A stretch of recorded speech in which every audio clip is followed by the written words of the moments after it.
दोस्तों कई बार हम जाने अनजाने कुछ ऐसे रिलेशनशिप में आ जाते हैं जो रिलेशनशिप हमें बड़ा हर्ट करते हैं और हम समझ भी नहीं पाते कि रिलेशनशिप में हो क्या रहा है, रिलेशनशिप का रिजल्ट क्या आने वाला है। आखिर ये होता है कि हम लोग परेशान हो जाते हैं और रिलेशनशिप से हम ऊब जाते हैं या हमारा पार्टनर ऊब जाता है, हम परेशान हो जाते हैं। दोस्तों कई बार तो ऐसा होता है हमारा पार्टनर हमें छोड़ने तक की बात करता है। जब छोड़ने तक की हमारा पार्टनर हमसे बात करता है तो हम परेशान हो जाते हैं, हम डिप्रेशन तक का शिकार हो जाते हैं। दोस्तों मेरी बात को ध्यान से समझना।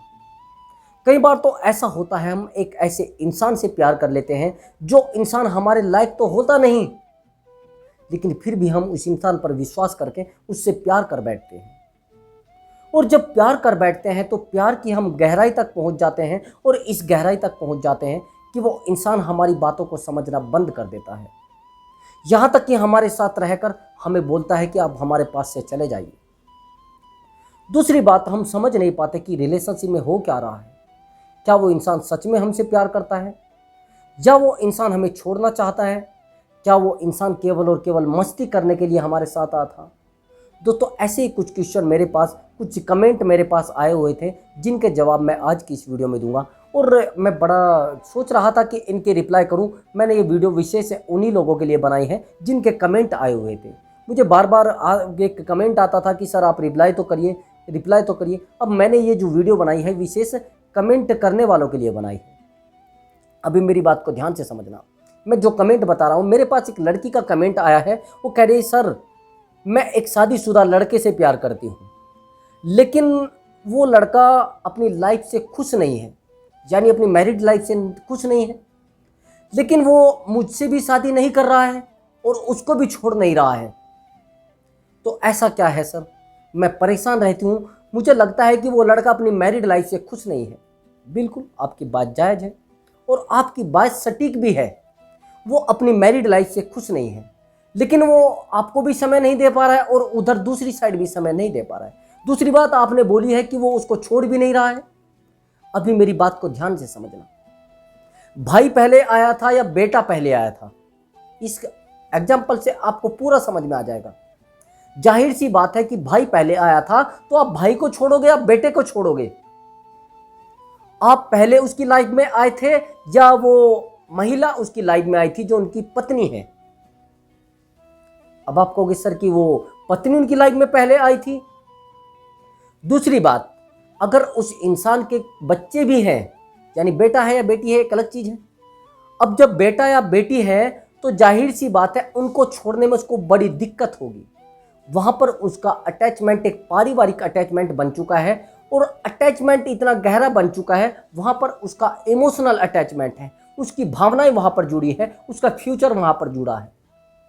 वो जो बच्चा है उस बच्चे के साथ उसने फ्यूचर देख लिया है कि ये मेरा बेटा है, ये मुझे फ्यूचर में ये करके देगा और ये मेरी पत्नी है।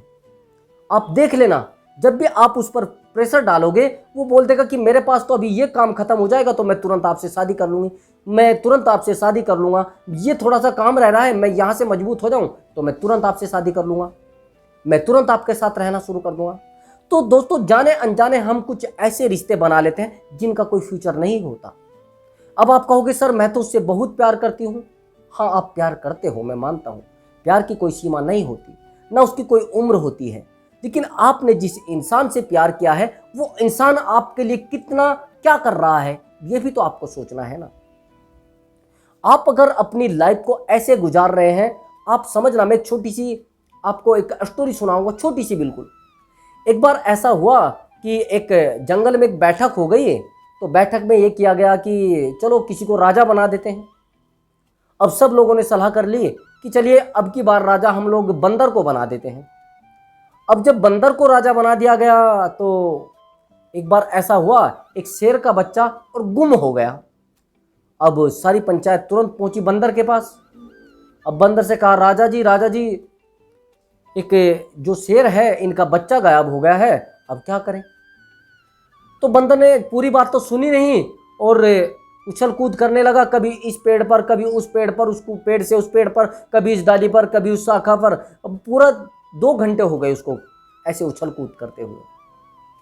अब आखिर में रिजल्ट ये आता है कि वो बंदर कहता है सब लोगों से, भैया शेर का बच्चा मिलना ना मिलना वो तो कर्म का सौदा है, वो तो कर्म का खेल है, वो तो किस्मत के ऊपर डिपेंड है। उसका इसकी किस्मत में होगा तो मिल जाएगा, नहीं होगा तो नहीं मिलेगा। लेकिन मेरी भागदौड़ में कमी नहीं है ना, समझ रहा मेरी बात को। ऐसी उछल कूद जिंदगी के साथ मत करिए जहां पर कोई रिजल्ट ना हो। बंदर की तरह उछल कूद मत करिए। अभी यहां पर आप बंदर की तरह ही उछल कूद कर रहे हैं, रिजल्ट तो इसमें कुछ आने वाला नहीं है, कुछ रिटर्न भी नहीं है। अगर वो आपका पार्टनर अपनी पत्नी को छोड़कर और आपके साथ आता है, मैं मानता हूं एक बड़ा त्याग है, वो आपसे प्यार करता है, लेकिन वहां पर जीवन भी तो दूसरे बंदे का भी खराब हो रहा है ना। वो ऐसा नहीं करेगा, ये गारंटी के साथ ले लीजिए। बस आपको अपनी लाइफ से निकाल देगा, ध्यान रखना मेरी बात को। इतना बड़ा ओहदा नहीं छोड़ा करता कोई, उसने परिवार को बसाया बहुत मुश्किल से है, और आपके साथ आ गया है तो कल आपके साथ से कहीं और भी जा सकता है। मैं तो कड़वे शब्द बोलने वाला आदमी हूं। आज तो उस लड़की को छोड़कर वो आ रहा है, कल आपसे उसका मन भर गया तो आपको छोड़कर भी जा सकता है ना। ऐसे इंसान का क्या विश्वास किया जाए। चलिए आपने मान लिया जाए उस लड़के ने आपसे प्यार ही कर लिया है, वो उस लड़की को भी छोड़कर आ गया है, तो जाहिर सी बात है कल आपको भी छोड़कर जा सकता है। तो सीधा सा रास्ता है कि आप उस इंसान से दूरी बना लीजिए। जो कुछ आपके साथ उसका रहा है, थोड़ा बहुत अगर आपको उसके साथ रहना है तो आप रह लीजिए, लेकिन लाइफ सेट मत करिए उससे। परमानेंटली अपने आपको मत जोड़िए, अपनी भावनाओं को मत उससे जोड़िए, इमोशनल अटैचमेंट में मत आइए। मैं मानता हूँ आप एकदम से उसको नहीं छोड़ पाओगे, लेकिन आपको छोड़ना पड़ेगा। और कोशिश करिए आप अपनी लाइफ में फोकस करें, अपने करियर पर फोकस करें। आपकी अगर मैरिड लाइफ है या फिर आप अनमैरिड हैं तो आप अपने करियर पर आपको फोकस करना पड़ेगा, नहीं तो आपकी लाइफ ख़राब हो जाएगी। तो यही इसका आंसर है। और देख लेना, रिप्लाई तो बहुत अच्छा है, अब आगे करना क्या है वो आपकी मर्जी है। अब मैं दूसरा मेरा कमेंट था, मेरा हस्बैंड किसी और औरत के साथ रह रहा है, यानी उसने मुझे छोड़ दिया है, और मुझे छोड़ने के बाद किसी थर्ड पर्सन के साथ वो रह रहा है, और ना तो मुझे वो डिवोर्स दे रहा है और बिना डिवोर्स दिए किसी और लड़की के साथ रह रहा है। अब मैं परेशान रहती हूँ, मुझे लेने के लिए नहीं आता, मैं क्या करूँ सर। बड़ा गहरा कमेंट और बड़ा दर्द भरा हुआ कमेंट है। मैं समझता हूँ बात, बड़ा एक दर्द होता है, लेकिन आप इस बात को थोड़ा डीपली जाइए। जो इंसान आपको छोड़कर किसी और इंसान के साथ रह रहा है, आप उसको 5 भी ले आए तो क्या करोगे इसका, बताइए। आपने उसको घर में भी लाकर रख लिया। दूसरी बात और समझिए, आपने पहले ध्यान से देखना है कि वाकई में वो किसी और के साथ रह रहा है या बस आपको बताया जा रहा है, लोग आपको बता रहे हैं, वो सुनकर आप उस पर शक कर रहे हैं। रही कोर्ट कचहरी के मसले, क्या पता कब निपटे, 1 साल भी लग सकता है, 2 साल भी लग सकते हैं। और कोर्ट कचहरी में आप नफरतें पैदा करते हो एक दूसरे के अंदर, प्रेम नहीं। अगर आप चाहते हैं कुछ मसलों को सुलझाना तो आप कोशिश करें कि परिवार में बैठकर इन रिश्तों को सुलझा ले। कोई झगड़ा हुआ है तो बात करके निपटारा हो सकता है, कोर्ट कचहरी में निपटारा नहीं हुआ करता। अगर वहाँ पर प्यार मिलता तो लोग वहाँ पर झूठ। आप मुझे एक बात बताइए, अगर आपका कोई मुकदमा चल रहा है तो मैं आपसे एक सवाल करना चाहता हूँ, आप जो वहाँ पर बोलेंगे क्या वो आपके साथ हुआ है? ऑलरेडी वकील ने एक स्क्रिप्ट आपको लिखकर दे दी है, आपको ऐसा बोलना है। उस इंसान को भी स्क्रिप्ट लिखकर दे दी है कि आपको ऐसा बोलना है, मेरे साथ ऐसा हुआ है। अगर आप सच्चाई बोलोगे तो रिश्ते नहीं टूटेंगे। वो एक नोक झोंक है जो आपके साथ हुई है। जो आप वहां पर बताएंगे वो स्क्रिप्ट लिखकर दी गई है। वहां पर रिश्ते जुड़ने की उम्मीद छोड़ दीजिए, वहां पर तो बिल्कुल भी आपके रिश्ते नहीं जुड़ेंगे। और वकील कब चाहता है कि आपके रिश्ते जुड़ जाए? नहीं जुड़ेंगे। उसको तनख्वाह मिलती है क्या? वो तो पैसा यहीं से लेगा। तो मैं जाहिर सी बात कहूंगा, दावे के साथ कहूंगा, वहां पर आपके रिश्ते जुड़ने की उम्मीद नहीं है। अगर आपको उस इंसान के साथ रहना है और उसकी सब प्रॉब्लम को एक्सेप्ट कर सकते हैं, उसकी 700 कमियों को एक्सेप्ट कर सकते हैं, तो आप उसके साथ रह सकते हैं। मैं मानता हूं वो तो गुनहगार है, वो तो दुनिया में सबसे ज्यादा गुनहगार है। अगर आप उसकी कमियों को दफन कर सकते हैं, मैं आपको एक एग्जांपल दूंगा कि अगर आप किसी के साथ दोस्ती करना चाहते हैं, वो सच्ची दोस्ती करना चाहते हैं, तो आपको उसकी कमियों का एक कब्रिस्तान बनाना पड़ता है और उस कब्रिस्तान में उसकी कमियों को दफन करना पड़ता है, जब आप सच्ची दोस्ती कर सकते हैं। और आप दोबारा उस इंसान के साथ रहना चाहते हैं तो उसके अंदर 100 कमियां भी हैं, 100 दिक्कतें भी हैं, उन दिक्कतों को भी आपको सहन करना पड़ेगा और वो सब चीज़ें आपको भूलनी पड़ेंगी। जो आपकी लाइफ में बीता है उसको भी आपको भूलना पड़ेगा, जो आगे आना है उसके बारे में सोचना है, बस ज़्यादा कुछ नहीं। वर्तमान को गढ़ना है, आगे ज़्यादा सोचोगे तो दिक्कतें हो जाएंगी। अगर आप ये सोचोगे कि वो तो उसके साथ रह रहा है, वो तो इसके साथ रह रहा है, फिर आप उस इंसान के साथ रहने की उम्मीद छोड़ दीजिए। आपको रहना है तो आपको त्याग करना पड़ेगा उस इंसान की जो पिछली गलतियां हैं उनका। ये ध्यान रखना मेरी बात का। और आप कोर्ट कचहरी के चक्कर में उलझो हो कि वो कोर्ट कचहरी से मुझे लेकर चला जाएगा, नहीं, वहां पर तो नफरतें ऑलरेडी पैदा हो चुकी है, तभी तो वो थर्ड पर्सन के साथ आ चुका है।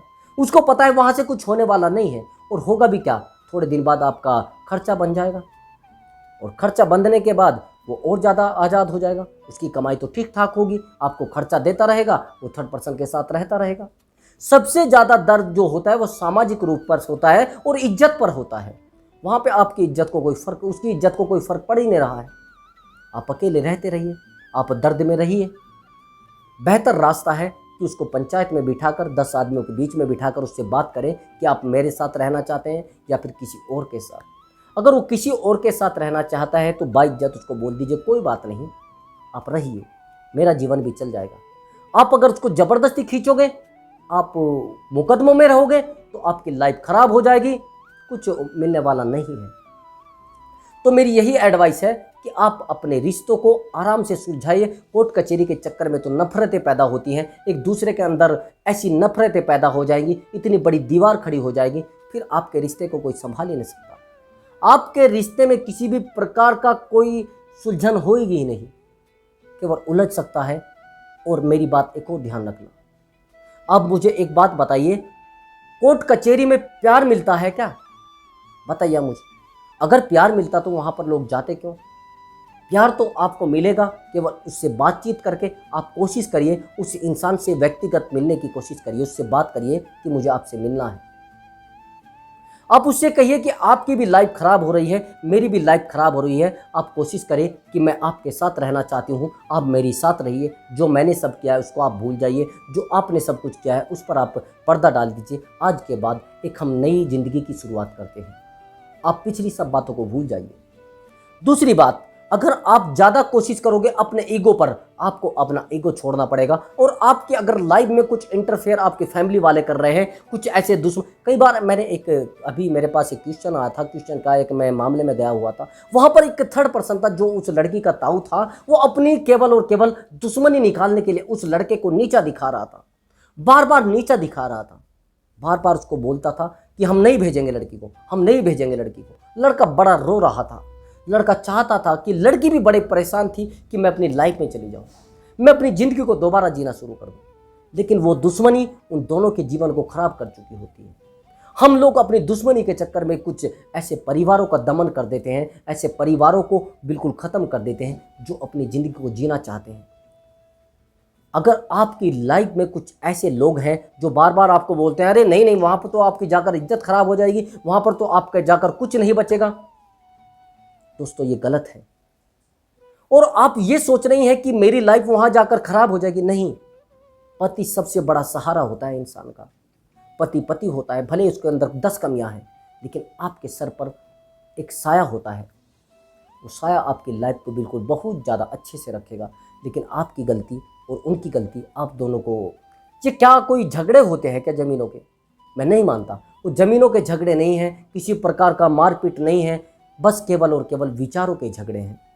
एक दूसरे से मतभेद हुए थे और मतभेदों ने इतनी बड़ी दूरी बना ली। अगर आप चाहते तो वहीं पर रुककर उस मामले को सुलझा सकते थे। आपके घर वालों ने आपको बोला कि आप आ जाइए मेरे पास, और आप चले गए। आपको किसी ने बोला कि आप छोड़ दीजिए ना, ऐसा क्या ये ज़्यादा बनता था, ये क्या है इसकी औकात तेरे सामने। जो लोग आपको बता रहे हैं कि आपके सामने उस इंसान की औकात कुछ नहीं है, वो आपके सबसे बड़े दुश्मन है। जब आपके ऊपर दर्द आता है, आपके ऊपर दिक्कत आती है, आपके साथ कोई खड़ा नहीं होगा, उस समय आपके पास आप बस खड़े होंगे आपके पति। दूसरी बात, अगर आपके साथ कोई दिक्कत भी आ गई है तो आपके पति से ज़्यादा फिक्र आपकी कोई नहीं कर सकता। आप प्रयास करें कि आप उनसे आराम से बात करें, आप किसी के चक्कर में मत पड़े, किसी थर्ड पर्सन के चक्कर में मत पड़े, किसी से बात मत कराएं उनसे पर्सनली। एक बार में कॉल नहीं उठाएगा, 2 बार में कॉल नहीं उठाएगा, तीसरी बार वो कॉल उठाएगा तो आपको यही बात करनी है कि मुझे आपसे मिलना है, और मिलने के बाद आपको अपनी प्रॉब्लम सामने उसके रख देनी है। और नहीं मानता तो आप चाहे सारी दुनिया को उसके सामने खड़ा कर दीजिए, सारी दुनिया के सामने उसको खड़ा कर देना, वो नहीं मानेगा तो फिर आपको फैसला करके अपने जीवन की नई शुरुआत करनी है। मैं तो यही एडवाइस दूंगा। अगर आपको ये एडवाइस ठीक लगी है तो वीडियो को लाइक और चैनल को सब्सक्राइब जरूर कर दें दोस्तों। अगर आप लोगों के कुछ क्वेश्चन हैं तो आप कमेंट्स बॉक्स में लिखकर बता दें, तो मैं आपके क्वेश्चन का आंसर वीडियो में बता दिया करूँगा। मैं पर डे एक क्वेश्चन का आंसर लेकर आया करूँगा, आपके कमेंट का आंसर लेकर आया करूँगा। तो ठीक है दोस्तों, अब मैं आपसे अनुमति चाहूँगा। नमस्कार दोस्तों।